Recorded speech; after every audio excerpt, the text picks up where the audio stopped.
Tema dari bacaan kita hari ini adalah menjawab panggilan Tuhan. Kalau bahasa terbaliknya kira-kira jangan sia-sia nanti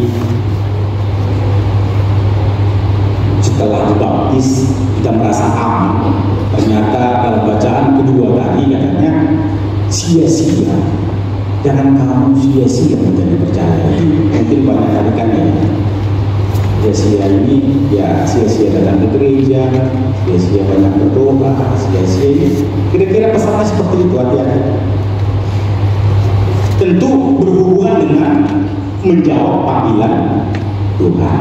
Ini bukan ancaman. Jadi begitulah kira-kira tadi Rasul Paulus mengatakan dalam suratnya kepada jemaat di Korintus tentang panggilan ini. Pertanyaan yang paling sering ditanyakan ke saya sebagai pastor kira-kira begini, pastor atau di sini Romo, kenapa belum mau jadi pastor? Kira-kira ada yang bisa menebak apa jawaban saya? Lalu yang paling sering kedua adalah Romo dulu pernah punya pacarnya. Tapi yang paling sering yang pertama tadi itu lebih baik. Pertanyaannya, kenapa dulu mau jadi pastor? Kalau jawaban main-mainnya sering saya katakan ya karena nggak ada yang mau. Ya kalau boleh buat lah. Ada keterpaksaan gitu. Tapi kalau jawaban seriusnya kira-kira apa? Nggak bisa jadi Romo. Atau jangan-jangan kalian sering berhubungan dengan Romo dengan pertanyaan ini. Kira-kira mungkin seperti itu. Tapi kalau dibalik, saya mau tanya sama kalian. Kalau seandainya saya dulu nggak jadi Romo, saya jadi apa ya? Coba lihat dulu. Terawang dulu. Kalian sudah meramal. Ya kan?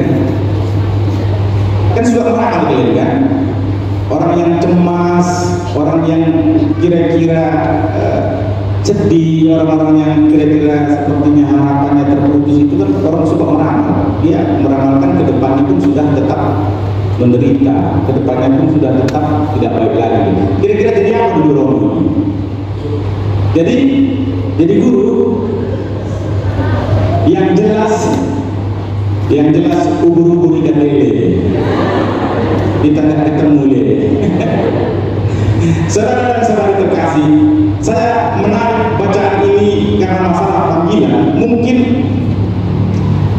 sering saya jumpai ungkapan, masih baru saya di sini, 15 tahun. Ungkapan di mana-mana, entah di kategori atau di lingkungan, di mana-mana itu ungkapan yang kira-kira orang merasa belum pantas, tidak mau, atau bahkan malas, atau takut repot menjawab panggilan menjadi pelayan Tuhan melalui gerejanya. Ini yang di sini menurut saya nggak ada ya, semua siap ini ya. Amin. Iya, sekalian jawab orang panjang itu berbahaya. Kira-kira seperti itu. Makanya agak susah memang, apalagi ini mau priorisasi. Nah, ini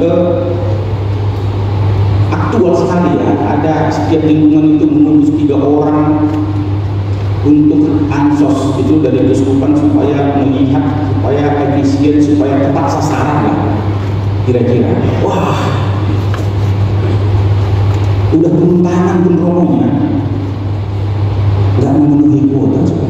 Ada lingkungan cuma ngirim 1, padahal kita 3.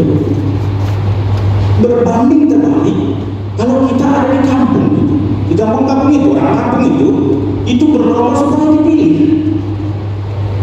Ya, merasa bangga, merasa penting, merasa sedikit gimana ya? Ya, itu mungkin secara kelihatan, tapi kalau menurut saya mungkin lebih kepada mungkin lebih beriman begitu. Bukan berarti tidak beriman tidak. Tapi itulah kenyataannya. Saudara dan saudara terkasih, renungan minggu ini saya tulis loh semakin saking seriusnya ini. Renungan minggu ini mengingatkan kita mengatakan satu hal, bahwa Allah memanggil kita yang tidak sempurna. Ini bahwa Allah itu memanggil kita yang tidak sempurna. Jadi alasan-alasan tadi ini supaya diingat kembali. Kalau orang mungkin merasa dia belum pernah aktif, aku nggak ada kawan, mau buat apa nggak tahu, belum tahu apa-apa. Kita dipanggil dari ketidaksempurnaan, dari kelemahan kita, kurang pengetahuan, kurang pengalaman, atau tidak layak, atau memang tidak pantas kepada kesempurnaan. Allah tidak memanggil orang-orang yang sudah hebat, yang sudah pintar, sempurna, tetapi Ia menyempurnakan mereka yang dipanggilnya. Ini kalau jawaban itu yang mengatakan, ya saya belum bisa lah, apalah, itu kosong. Berarti dia tidak mau Tuhan bekerja di dalam diri. Maka sampai dapat itu tidak akan pernah sempurna, karena kesempurnaan kita itu adalah ketika kita dekat dengan Tuhan. Sejarah keselamatan kitab suci maksudnya penuh dengan kisah tentang orang-orang biasa dengan segala kelemahan dan keterbatasan mereka, bahkan orang berdosa yang dipilih oleh Tuhan untuk karya besarnya. Dalam bacaan pertama tadi sudah kita lihat, kita mendengar panggilan Nabi Yesaya. Dia mengalami penglihatan akan kemuliaan Tuhan yang duduk di atas takhta yang tertinggi, dikelilingi oleh para malaikat serafim yang berseru, kudus, kudus, kuduslah Tuhan semesta alam. Namun alih-alih merasa bangga atas pengalaman itu, Yesaya justru merasa tidak layak. Tadi disebut dalam kelompok orang kudus ini, saya tiba-tiba merasa tidak layak, tidak pantas. Maka dia berkata, orang berdosa aku, celaka aku binasa, sebab aku ini seorang yang bibir najis, seperti kita pastinya. Namun Tuhan tidak meninggalkan dalam ketidaklayakannya. Ia mengutus serafim malaikatnya untuk menyentuh bibir Yesaya dengan bara api, menyucikannya dan menghapus kesalahannya. Ketika Tuhan bertanya, siapakah yang akan kutus? Dengan berani yang diperbaharui, Yesaya menjawab, ini aku, utuslah aku. Coba ini bara api, malaikat disuruh oleh Tuhan. Ini mungkin kadang kita merasa kapan kalau malaikat menyuruh aku mau. Begitu ya kira-kira pastinya ya. Ya sama seperti orang yang kaya yang masuk neraka, yang berseru kepada Allah itu, utus kembalilah aku, nanti aku kasih tahu sama keluarga aku supaya mereka jangan masuk neraka, supaya mereka percaya. Terus saya pun datang ke dunia dia tidak percaya. Tuhan itu bekerja lewat sesama kita. Lewat orang-orang yang mengundang kita, lewat orang-orang yang mendukung kita, supaya kita menjawab panggilannya. Tapi tetap saja, ketika kita tidak mau, kita selesai.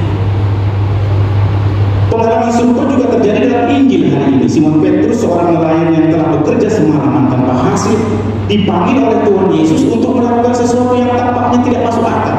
Bertolaklah ke tempat yang dalam dan tebarkanlah jalan untuk menangkap ikan. Awalnya Simon ragu dan berkata, Guru, telah sepanjang malam kami bekerja keras dan kami tidak menangkap apa-apa. Namun karena kepercayaan pada Yesus ia berkata, tetapi karena perintahmu. Coba lihat bagaimana Simon menjawab panggilan itu. Dari keraguan, dari merasa ketidakpantasan. Aku akan menebarkan jalaku juga.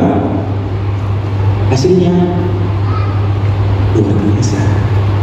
Tangkapan mereka begitu besar hingga jala hampir koyak.